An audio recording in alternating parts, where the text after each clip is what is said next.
तब श्री नारद जी कहते हैं, ऋषियों आप तो जानते हैं मैं भी आपके जैसा सत्संग प्रेमी हूं। सत्संग की इच्छा से मैं पहले पृथ्वी के अनेक स्थलों पर गया, परंतु मुझे कहीं भी शांति नहीं मिली। तदोपरांत मैं भारत के अनेक तीर्थ स्थलों पर गया। कहां कहां गए?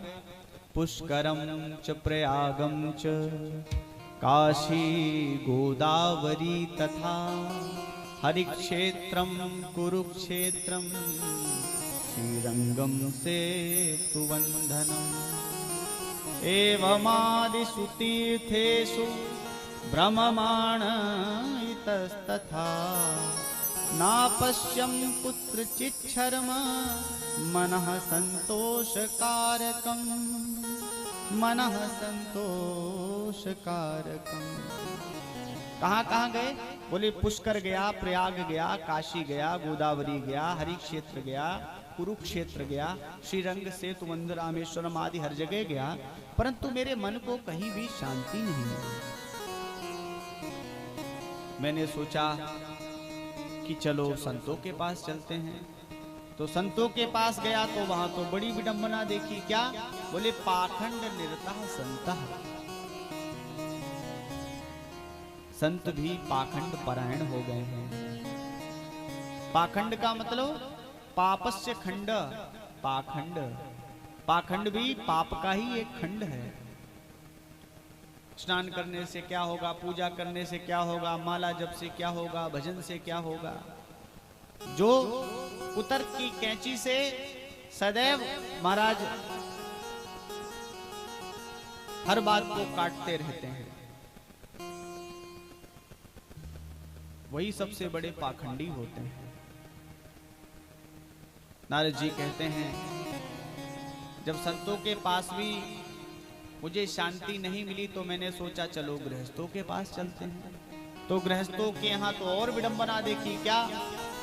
बोले तरुणी प्रभुता गेहे शाल को बुद्धिदायका कन्या विक्रयणो लोभा दंपति नाम च कलकनम। बोले तरुणी प्रभुता गेहे शाल को बुद्धिदायका। घर में माता पिता की सेवा तब तक ही होती है जब तक विवाह नहीं हुआ, और जैसे ही बेटे का विवाह हुआ और जैसे ही बहू रानी घर में आई, थोड़े दिन तो सेवा हुई, लेकिन जैसे ही सास की सांस थोड़ी सी जब उखड़ने लगी, थोड़ी वृद्धावस्था की ओर बढ़ने लगी, तो उन्होंने तिजोरी की चाबी भी पकड़ा दी, बहू रानी अब तुम ही संभालो। और जैसे ही सर्वाधिकार प्राप्त हुए सोई महाराज बहू रानी ने तो पहले ही आते ही बेटे के कान भरना प्रारंभ किए। बोले देखो तुम्हारे कारण मैंने अपने माता को छोड़ा, पिता को छोड़ा, भाई बहन को छोड़ा, सखी सहेलियों को छोड़ा, जैसे हमने छोड़ा वैसे तुम भी छोड़ो, अब हम दो हमारे दो, बाकी सबकी छुट्टी करो। तो महाराज ये समस्याएं घर घर में हो गई हैं। शाल को बुद्धिदायका, अगर बच्चे घर में बेटे कुछ करते भी हैं तो माता पिता से कोई चर्चा नहीं करते हैं, उनसे कोई राय मशवरा नहीं लेते हैं।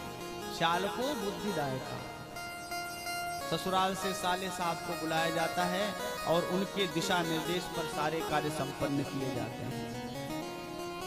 और बुरा ना मानिए महाराज, सभी लोगों ने सुना भी, घर बिगाड़ा आलों ने और परिवार बिगाड़ा, अब जानते ही हैं सभी लोग। बोलो राधे राधे। थोड़ा बोल भी दो एक बार, राधे राधे राधे राधे। इसमें काऊ बात को खर्चा ना हो, थोड़ा और जोर से बोल दो। राधे राधे। नहीं आप नहीं बोलेंगे, उधर से वही लोग बोलेंगे। बोलिए सभी लोग एक बार प्रेम से बोल दीजिए, थोड़ा और जोर से बोल दीजिए। बोले वृंदावन बिहारी लाल की जय हो। नारद जी कहते हैं मैंने जब ये समस्या देखी, ये विडंबना देखी, तो हमने सोचा यामुनम तटमापन्नो यत्र लीला हरेर्भूत, चलो वृंदावन चलते हैं, यमुना के पुलिन पर वहाँ भगवान की क्रीड़ा स्थली है, भगवान का लीला धाम है, वहाँ चल कर के मुझे अवश्य ही शांति प्राप्त होगी। परंतु जैसे ही मैं वृंदावन में यमुना के पुलिन पर गया तो वहाँ तो जाकर के मैंने और बड़ा आश्चर्य देखा। तत्राश्चर्यं मया दृष्टं श्रूयताम तन्मुनीश्वरः। क्या आश्चर्य देख लिया भैया? बोले हमने देखा एकातु तरुणी तत्र निषन्ना खिन्न मानस। हमने देखा यमुना के पुलिन पर एक नव युवती बैठी बैठी अश्रुपात कर रही थी, रो रही थी, और कई देवियां उस देवी को घेर करके बैठी थी। कोई पंखे से हवा कर रही थी, कोई जल ला करके पिला रही थी, कोई समझा रही थी। और उस देवी के पास में दो बूढ़े 90 साल के होंगे लगभग, एकदम अचेत पड़े हुए थे, मृत तुल्य ही लग रहे थे। देखने में तो ऐसा ही लग रहा था, एकदम मृत पड़े हुए, एकदम अचेत अवस्था। हमने सोचा कि चलो चल करके इस देवी से इसके रोने का कारण पूछूं, लेकिन फिर मन में सोचा कि देवियों का समुदाय है, अगर हम उनके बीच में गए तो कहीं पलट के जवाब दे दिया है, बुड्ढे बाबा देवियों के बीच में कहाँ घुसे चले आ रहे हो, तो हमारी तो बड़ी विडंबना हो जाएगी। तो ये सोच करके हम पलट कर जब जाने लगे, तभी वो जो देवी रो रही थी ना, उसने आवाज लगा करके मुझे पुकारा और कहा, भो भो साधो क्षणं तिष्ठ मच्चित्तामपि नाशय। अरे साधु ठहर जाइए, रुक जाइए और रुक करके मेरी चिंता का नाश कीजिए। साधु किसे कहते हैं? साधनोति परम कार्यम इति साधु। साधु वे ही होते हैं जो दूसरों के कार्यों को सदैव साधते हैं, दूसरों के कार्यों को बनाने में ही लगे रहते हैं, भाई इसका काम कैसे भी करके बन जाए। नारद जी कहते हैं जैसे ही देवी ने आवाज लगाई, मैं तुरंत दौड़ के गया और मैंने जाकर के पूछा, देवी कासित तुम, आप कौन हैं? और ये जो देवियां आपको घेर करके बैठी है ये कौन है? और ये जो दो बूढ़े पड़े हुए हैं ये कौन है? तब उस देवी ने अपना परिचय देते हुए कहा, महाराज अहम भक्ति रीति ख्याता इमौ में तनयो मतो ज्ञान वैराग्य नामानो काल योगेन जर्जरो। उस देवी ने कहा, महाराज अहम भक्ति रीति ख्याता, मेरा नाम भक्ति है, और ये जो दो बुढ़े पड़े हुए हैं ना, ये मेरे ही पुत्र हैं, इनके नाम है ज्ञान और वैराग्य। नारद जी कहते हैं, महाराज ऐसा तो मैंने आज तक आश्चर्य ही नहीं देखा। 16 वर्ष की माता जी और 90 साल के बुढ़े कह रही है मेरे बेटे हैं। मैंने पुनः प्रश्न किया, मैंने कहा देवी आप तो तरुणी हैं, आप तो 16 वर्षीय हैं, और ये जो बुढ़े पड़े हुए हैं आप कह रही हैं कि ये मेरे पुत्र हैं, ऐसा कैसे हो सकता है? तब उस देवी ने अपना पूरा परिचय देते हुए कहा, महाराज उत्पन्ना द्रविड़े साहम वृद्धिं कर्नाटके गता। महाराज मेरा जन्म तो वैसे द्रविड़ देश में हुआ है, द्रविड़ मतलब दक्षिण में, द्रविड़ देश में मेरा जन्म हुआ है, और वृद्धिं कर्नाटके गता, मैं कर्नाटक में बड़ी हुई। महाराष्ट्र आदि प्रदेशों में मेरा बड़ा आदर सत्कार हुआ, लेकिन जैसे ही मैं गुजरात आदि प्रदेशों में गई तो वहाँ मेरी बड़ी विडंबना हुई, और वहाँ से मैं अपने बच्चों को बचा करके जैसे ही वृंदावन में आई, तो वृंदावन आते ही मैं तो तरुणी हो गई, मैं तो नवयुवती हो गई, लेकिन मेरे दोनों बुढ़े ज्ञान और वैराग्य बच्चे ज्ञान और वैराग्य एकदम बुढ़े हो गए, अचेत हो गए।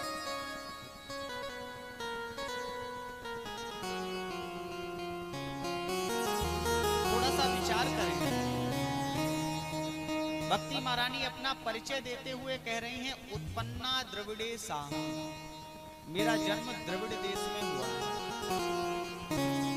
गुरुदेव श्री एक बड़ा ही सार्थक अर्थ लगाते हैं और कहते हैं, उत्पन्ना द्रविड़े साहम, भक्ति कह रही है मेरा जन्म द्रविड़ देश में हुआ है। द्रविड़ मतलब द्रवित होना, जब भगवान की कथाओं को सुनकर के हमारा मन द्रवित होने लगता है, हमारा मन पिघलने लगता है। अच्छा, मन द्रवित हुआ कि नहीं हुआ, मन पिघला कि नहीं पिघला, ये कैसे पता चलेगा? जब हमारा मन भगवान की कथाओं को सुनकर के द्रवित होता है, पिघलता है, तो हमारे नेत्रों से प्रेमाश्रु की धारा स्फुटित होती है। जब भगवान के गुणगणों को श्रवण करके आपके नेत्रों से प्रेमाश्रु की धारा स्फुटित होने लग जाए तो समझ जाना चाहिए कि आपके हृदय भवन में भक्ति महारानी का जन्म हो रहा है। और भक्ति महारानी कहती हैं, वृद्धि कर्नाटके गता, मैं कर्नाटक में बड़ी हुई। कर्नाटक मतलब ये जो हमारे कर्णपुट है ना, ये कर्नाटकी है।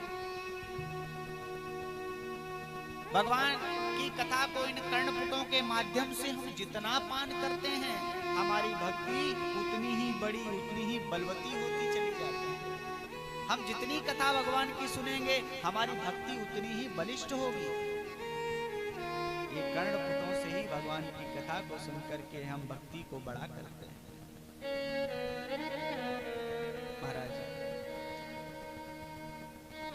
भक्ति महारानी कहती हैं, वृंदावन में आकर के मैं तो तरुण हो गई, लेकिन ये तो मेरे बालक बुद्धे हो गए। वृंदावन में आकर के भक्ति नवयुवती कैसे हो गई, ज्ञान वैराग्य बुद्धे क्यों हो गए? आज के समय में महाराज दृष्टि डाल करके देखें तो आजकल भक्ति तो बहुत है, भक्ति भाव पहले की अपेक्षा आज के समय में बहुत ज्यादा है। पहले कहाँ इतनी कांवड़ यात्राएं निकलती थी, पहले कहाँ माघ मास में अगर जाते थे तो इतनी भीड़ हुआ करती थी क्या? पहले हम लोग ढाई घाट जाते हैं, पांचाल घाट जाते हैं, क्या पहले 20 वर्ष 25 वर्ष पहले इतनी भीड़ होती थी जितनी आजकल होने लगी है? इतनी कथाएं गंगा जी पे अब होने लगी है, पहले होती थी? केदारनाथ, बद्रीनाथ, अमरनाथ जाने के लिए लोग महाराज जीवन भर विचार ही करते रह जाते थे, दो चार ही कहीं पहुंच पाते थे। आजकल तो नन्हे नन्हे से बालक भी पहुंच जाते हैं। आज के समय में जितना तीर्थ भ्रमण हो रहा है, क्या पहले ऐसा सुलभ हो सकता था? क्या ऐसा संभव था? आज के समय में भक्ति तो खूब है महाराज, लेकिन ज्ञान और वैराग्य बेचारे अचेत पड़े। भक्ति तो है परंतु ज्ञान नहीं है। भक्ति किसकी होनी चाहिए, भक्ति का स्वरूप कैसा होना चाहिए, इसकी जानकारी नहीं। हम अपनी संस्कृति से इतना दूर होते चले जा रहे हैं। आज के समय में हम कहीं भी जाते हैं तो जब हम अपनी वेशभूषा में जाते हैं, धोती पहन के जाते हैं, पटका डाल के जाते हैं, चंदन तिलक लगा करके जाते हैं, खड़ाऊ पहन के जाते हैं, तो प्रायः हम देखते हैं कि लोग इस प्रकार से देखते हैं। अगर किसी ने देख लिया तो दूसरे से कहते हैं, देखो देखो पंडित जी जा रहे हैं, देखो खड़ाऊ पहने हुए हैं। वो लोग इतनी जिज्ञासा से इस प्रकार से देखते हैं कि ऐसा लगता है कि जैसे कोई एलियन आ गया हो, जबकि ये हमारा परिधान है, ये तो हमारी संस्कृति है, ये तो हमारी वेशभूषा ही है। वास्तविक वेशभूषा तो हमारी यही है, परंतु आज के समय में इसकी इतनी कमी हो गई है कि महाराज हमें अपनी ही संस्कृति नहीं लगती है। और कथाओं की क्या कहें महाराज, कथाएं तो आजकल हजारों लाखों हो रही हैं, लेकिन कथाओं में श्रोताओं की क्या कहें। अगर वक्ता को 2-4 श्लोक भी पता हो तो भगवान की बहुत बड़ी कृपा समझिए उसको।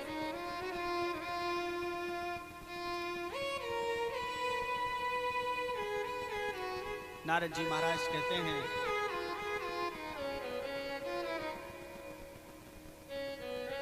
भक्ति ने दुखी होकर के मुझसे कहा कि अगर यही स्थिति रही महाराज, इदम स्थानम परित्यज्य विदेशम गम्यते मया। अगर मेरे बच्चे इसी प्रकार से जीर्ण शीर्ण रहे, अगर ये स्वस्थ नहीं हुए, तो मैं अपने बच्चों को लेकर के यहाँ से विदेश चली जाऊंगी।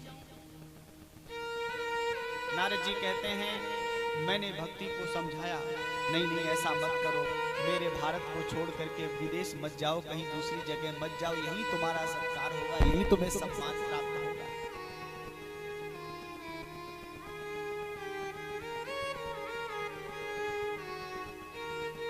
नारद जी कहते हैं, मैंने भक्ति को समझाया और मैंने कहा कि देवी चिंता मत करो, भगवान का ध्यान करो,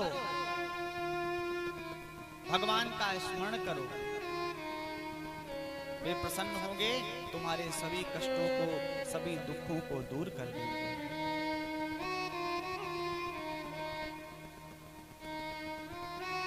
नारद जी भक्ति महारानी के साथ में भगवान से प्रार्थना करते हैं। आइए हम भी नारद जी के साथ में भगवान से निवेदन करते हैं। ब्रज के नंद लाला श्री राधा जू के सावरिया, सब दुख दूर हुए जब तेरा नाम लिया, सब दुख दूर हुए जब तेरा नाम। ओ ब्रज के नंद लाला श्री राधा जू के सांवरिया, सब दुख दूर हुए जब तेरा नाम लिया।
का भरा प्याला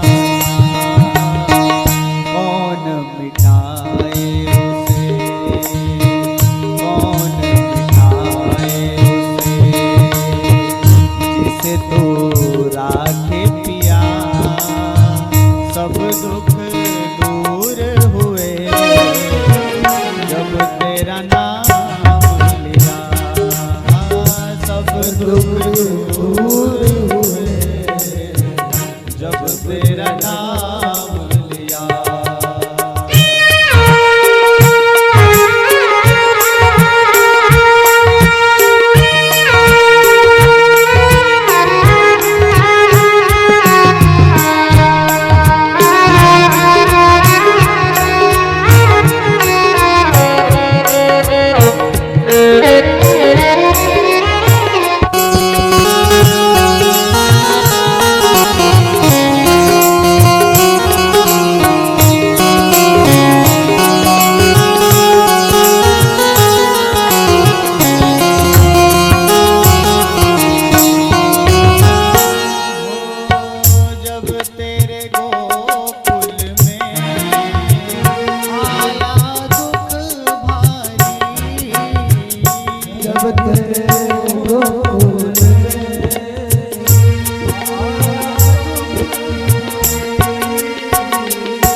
बिसराए गई, मुरली की धुन प्यारी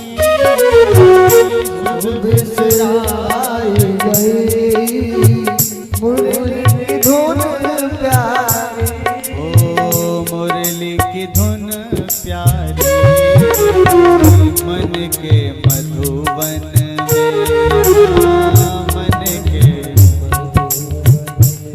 ओ रास रचाए रसिया, सब दुख दूर हुए,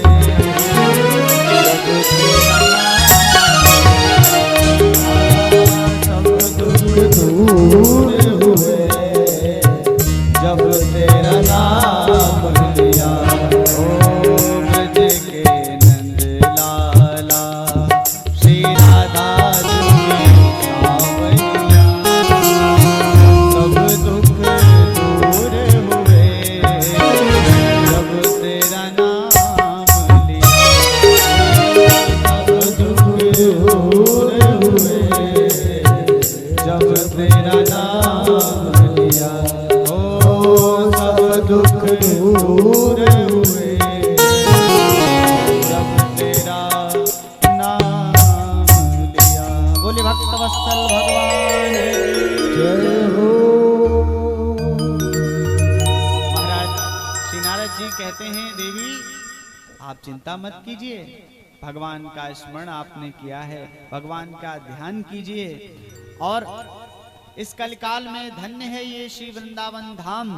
वृंदावन से संयोगात पुनस्तुम तरुणे नवा, धन्यम वृंदावनम तेन भक्तिर्नृत्यति यत्र चा। धन्य है ये वृंदावन धाम।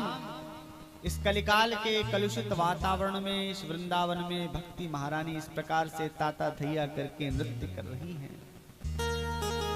श्री नारद जी महाराज कहते हैं, देवी चिंता मत करो, सदा नाहं हरे दासो लोके त्वं न प्रवर्तये। यदि मैंने जन जन में आपको ना पहुंचा दिया तो मैं भी हरि का दास ना कहलाऊंगा। जैसे ये संकल्प श्री नारद जी ने लिया, प्रमुदित हो गई भक्ति महारानी, और भक्ति महारानी श्री नारद जी की स्तुति करने लगी।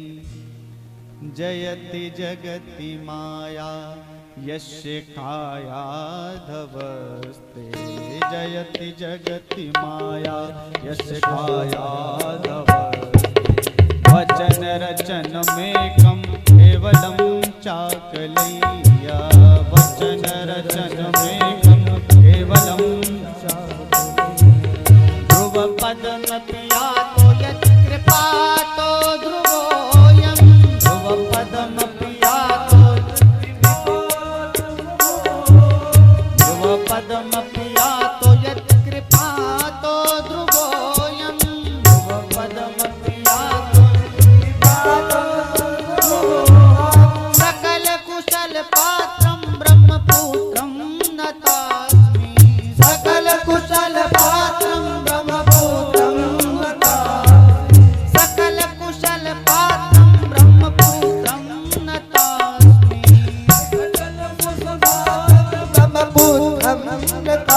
ब्रह्मपुत्रं नतास्मि।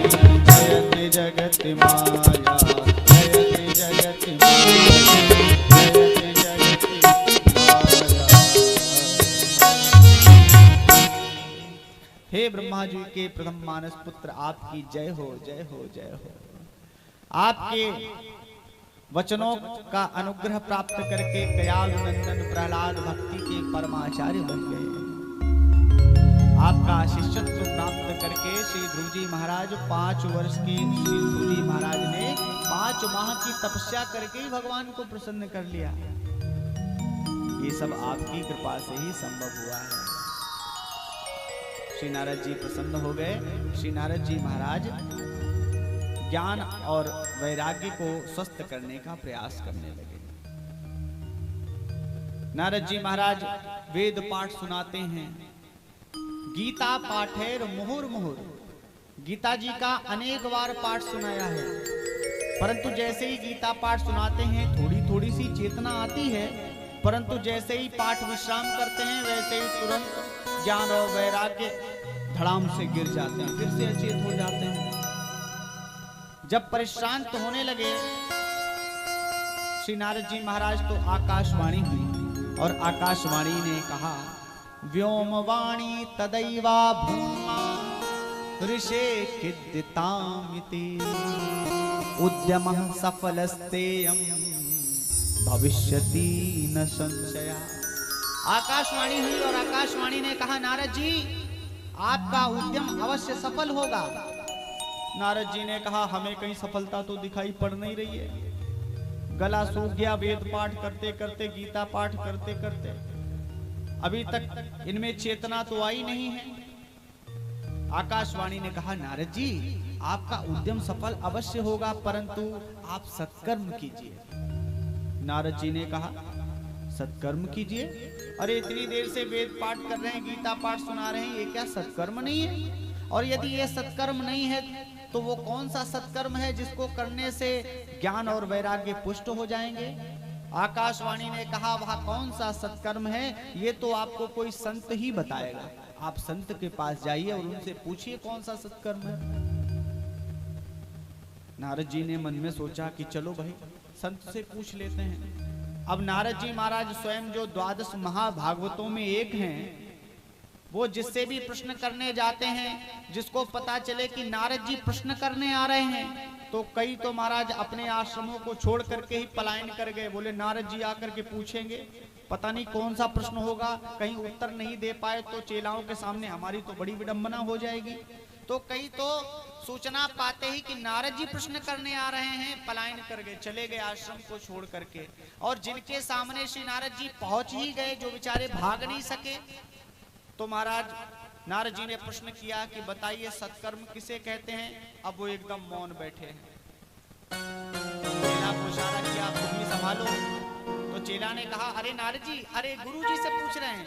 गुरुजी वैसे तो अभी बता देते, लेकिन गुरुजी तो 6 माह का मौन लेकर के बैठे हैं, ये 6 माह से पहले बोलेंगे ही नहीं। वैसे तो महाराज आप चाहें जैसा प्रश्न कर लेते अभी तुरंत उत्तर मिल जाता, लेकिन अब मौन है तो ऐसा करिए कि आप 6 माह के बाद में आइए महाराज।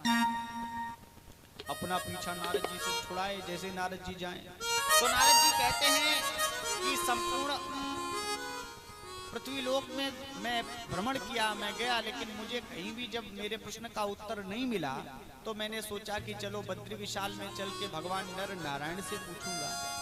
तो सरकार मैं यहाँ आकर के भगवान नर नारायण को ढूंढ रहा था, वो तो मिले नहीं, आप मिल गए, तो कृपा करके आप ही बता दीजिए कि वो कौन सा सत्कर्म है जिसको करने से ज्ञान और वैराग्य पुष्ट हो जाएंगे। कौन पूछ रहा है? किसने पूछा है? नारद जी ने। किससे? सनकादिक ऋषियों से। सनकादिक ऋषि कहते हैं, अरे भैया तुम्हें इतनी सी बात नहीं पता है, श्रीमद्भागवता लापः सत्गीतः शुकादिभिः। श्रीमद्भागवत महापुराण की, श्रीमद्भागवत महापुराण ही वह दिव्य ग्रंथ है, वह दिव्य सत्कर्म है जिसको श्रवण करने से ज्ञान और वैराग्य पुनः पुष्ट हो जाएंगे। श्रीमद्भागवत महापुराण जीव के अंतःकरण में ज्ञान की उत्पत्ति करने वाला है, और जब ज्ञान होगा तभी तो वैराग्य आएगा। तो महाराज नारद जी ने कहा कि भैया आपके दावे में हमें कोई बल नहीं नजर आ रहा है। क्यों भाई, हम पे संदेह करते हो? बोले संदेह वाली बात नहीं है, लेकिन आप जिस श्रीमद् भागवत की बात कर रहे हो, ये भागवत हमने भी सुनी है अपने पिताजी से, और हमने ही व्यास जी को प्रेरित किया था। आप कथा में आगे सुनेंगे प्रसंग, श्री नारद जी का व्यास जी से जब सत्संग होता है तो नारद जी व्यास जी को ही समझाते हैं, प्रेरित करते हैं, तभी व्यास जी महाराज ये श्रीमद् भागवत महापुराण की रचना करते हैं। तो नारद जी कहते हैं कि ये श्रीमद् भागवत महापुराण हमारे कहने से ही तो व्यास जी ने रचना की है, और हम जानते हैं निगम कल्प तरोरु गलितम फलम, वेद रूपी वृक्ष का पका हुआ फल ही तो है श्रीमद् भागवत। और मैं ज्ञान और वैराग्य को वेद पाठ सुना के आ रहा हूं, और एक बार नहीं 20-20 बार सुना के आ रहे हैं। जब पूरे वृक्ष से ही कोई लाभ नहीं हुआ है तो इस फल से क्या लाभ हो जाएगा? जब वेद पाठ सुनकर के ज्ञान वैराग्य को चेतना नहीं आई तो उन वेद रूपी वृक्ष का पका हुआ फल है श्रीमद् भागवत। जब वृक्ष से कुछ नहीं हुआ तो फल से क्या लाभ हो जाएगा भाई?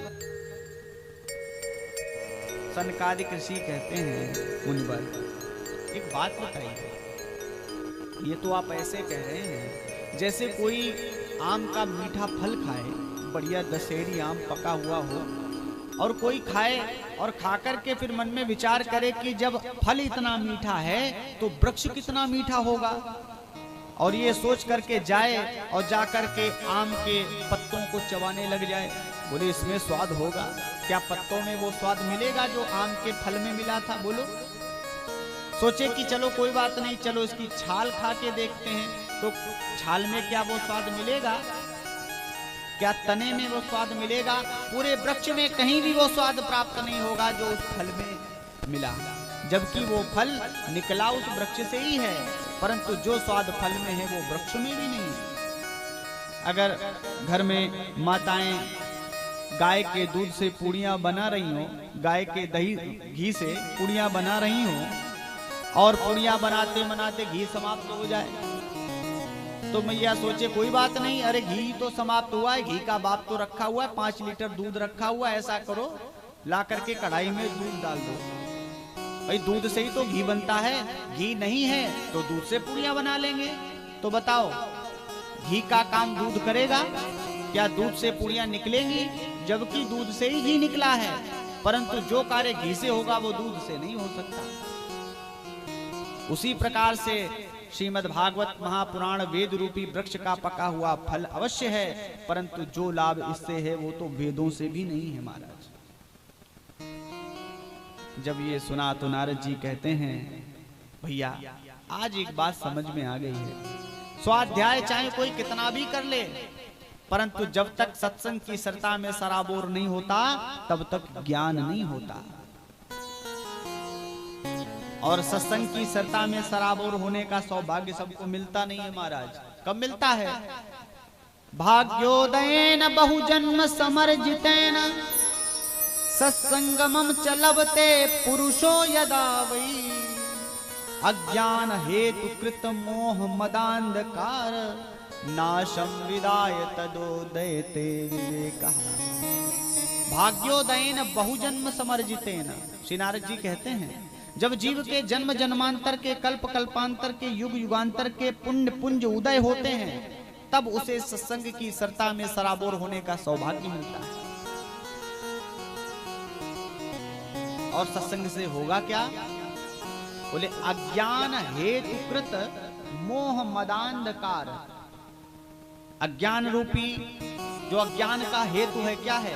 मोह, काम क्रोध लोभ मोह ईर्ष्या द्वेष छल कपट, ये सब अज्ञान के कारण है। तो जब सत्संग की सरता में आप सराबोर होंगे तो ये संपूर्ण अज्ञान रूपी तिमिर ध्वस्त हो जाएगा। ज्ञान का दीपक जब प्रज्वलित होगा तो तत्क्षण अज्ञान रूपी अंधकार नष्ट हो जाएगा। किसी कमरे में चाहे 1 दिन से अंधेरा हो और चाहे 10 वर्षों से अंधकार हो, आप जाकर के बल्ब जलाएंगे या दीपक जलाएंगे, अंधकार तत्क्षण समाप्त हो जाएगा। अंधकार ये नहीं कहेगा नहीं नहीं हम तो 10 वर्षों से यहाँ बैठे हुए हैं, हम ऐसे हिलने वाले नहीं, कम से कम 4-6 दिन बल्ब जलाओ तब कहीं जाकर के प्रकाश होगा, हम प्रकाश को होने नहीं देंगे। क्या बताओ अंधकार प्रकाश को होने से रोक सकता है? नहीं रोक सकता। उसी प्रकार से चाहे कितना भी अज्ञान हो हृदय में, यदि एक बार शरणापन्न हो करके भगवान की चरण शरण ग्रहण करके सत्संग में आ गए तो महाराज फिर तो दीपक जल के ही जाएगा, फिर तो कल्याण निश्चित है। बोले गोविंद भगवान की। लेकिन महाराज गोस्वामी जी इसी श्लोक का अनुवाद करते हुए कहते हैं बिनु सत्संग विवेक न होई।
सत्संग विवेक न होई, और राम कृपा बिनु सुलभ न सोई। जब तक राम जी की कृपा नहीं होती तब तक तो महाराज चाहे कान पर भी कथा होती रहे तब भी आज भोर लगाते रहेंगे, अरे कल सुनने जाएंगे, अरे परसों सुन लेंगे, अभी तो 7 दिन बाकी हैं। धीरे धीरे करके कब 7वां दिन भी विश्राम हो जाता है, समय नहीं मिलता। क्यों? क्योंकि राम जी की कृपा नहीं है।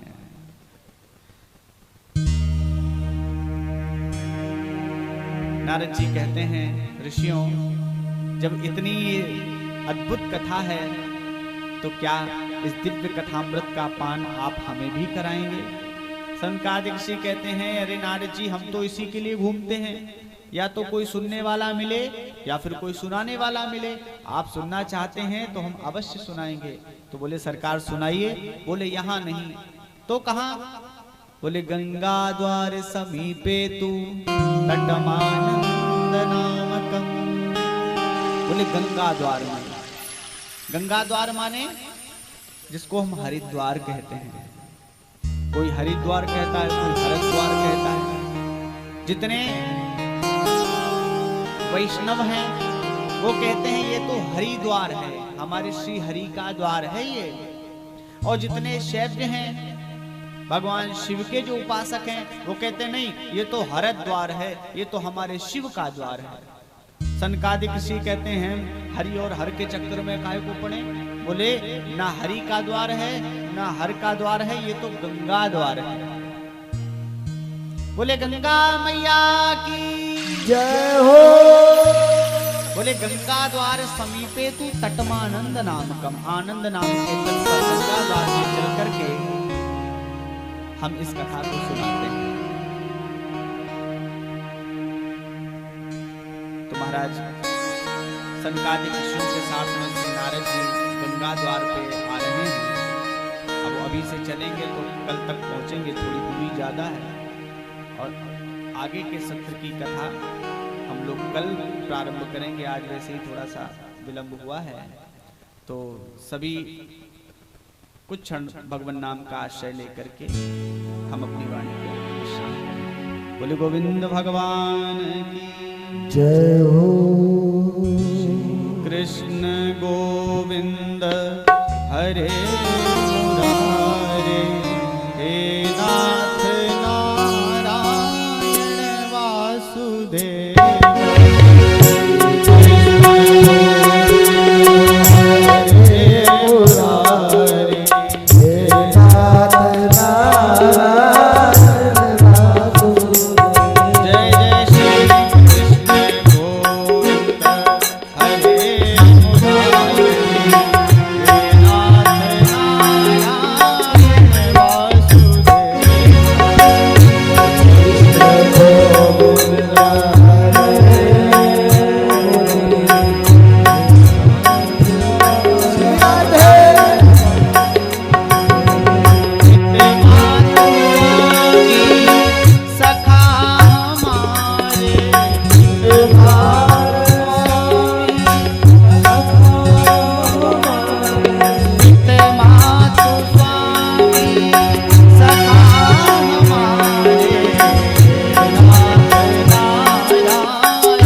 अवतारी कहीं जग में कहीं पले मुरारी कहीं जग में कहीं पले मुरारी किसी के जाए किसी के कहाए किसी के जाए किसी के कहाए किसी के जाए किसी के कहाए किसी के जाए किसी के कहाए अद्भुत हर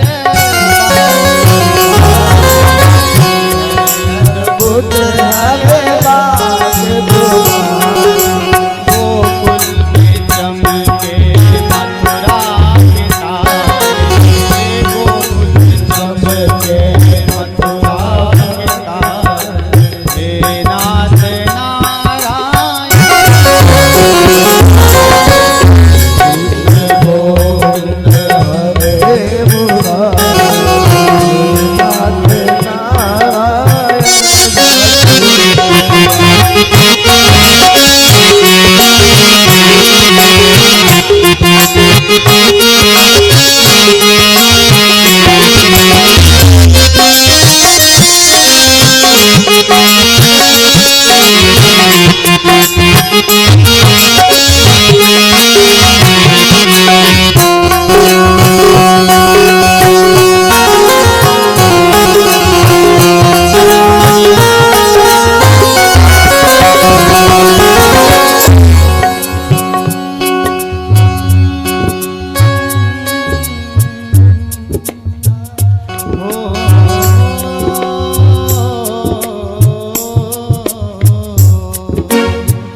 अधर में बंशी हृदय में राग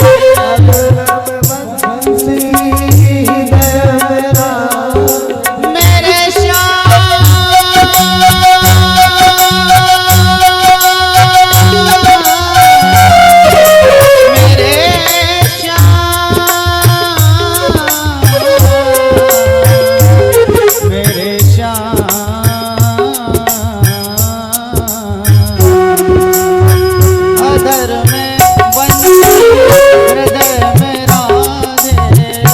अधर में बंशी हृदय में राधे बट गए दोनों में आधे आधे बट गए दोनों में आधे आधे राधा नाग हे राधा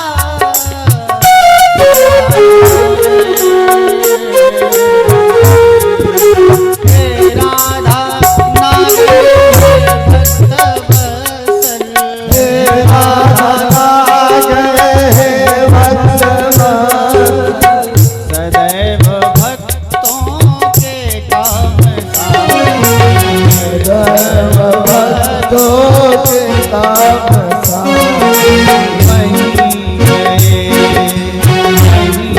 गए जहाँ गए पुकारे वही गए जहाँ गए पुकार हे नाथ नारायण कृष्ण गोविंद हरे मुरारी हे नाथ नारायण वासुदेव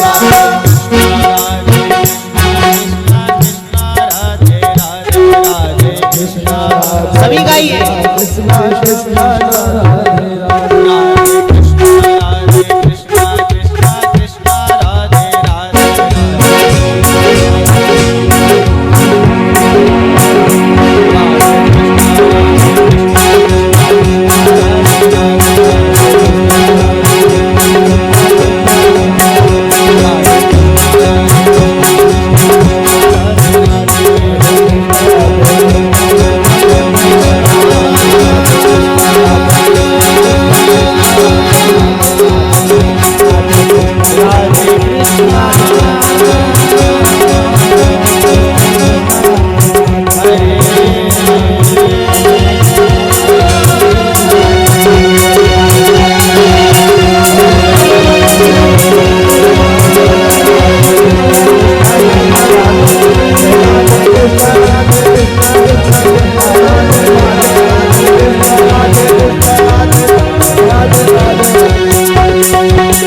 की जय हो